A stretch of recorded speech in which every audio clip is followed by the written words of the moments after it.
Understanding warm water in English. Hello, everyone. Welcome back to our channel, where we dive into English language learning one phrase at a time. Today, we're going to unpack the meaning behind the phrase, warm water. This may seem simple, but it's a phrase packed with practical uses and can also be a window into cultural expressions. So, let's get into the warmth of this expression. Warm water refers to water that is neither hot nor cold. Its temperature is comfortable for the human body, usually found between 36 to 40 degrees Celsius, 97 to 104 degrees Fahrenheit. This type of water is commonly used for bathing, swimming, or washing.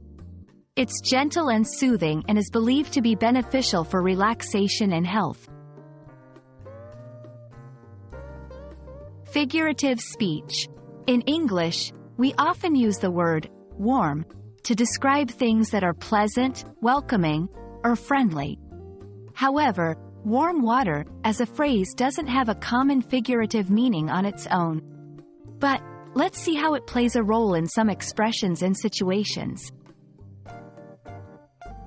Cultural expressions. In hot water is an expression used to describe being in trouble or experiencing problems.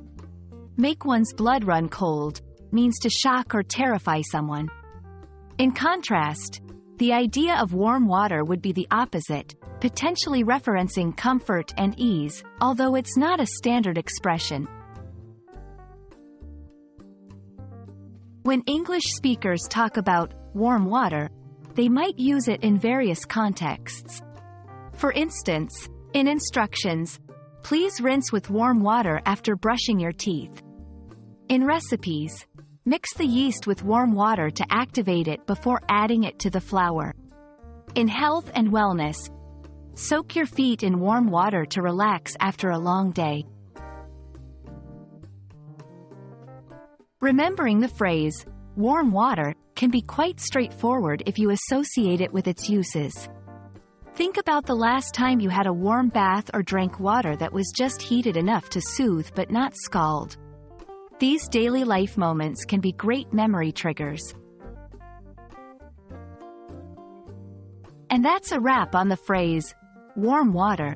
I hope this video not only clarified the literal meaning but also showed you how to use it in various scenarios.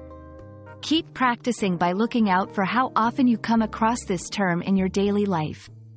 If you found this video helpful, please give us a thumbs up, and don't forget to subscribe for more English language learning content. See you next time.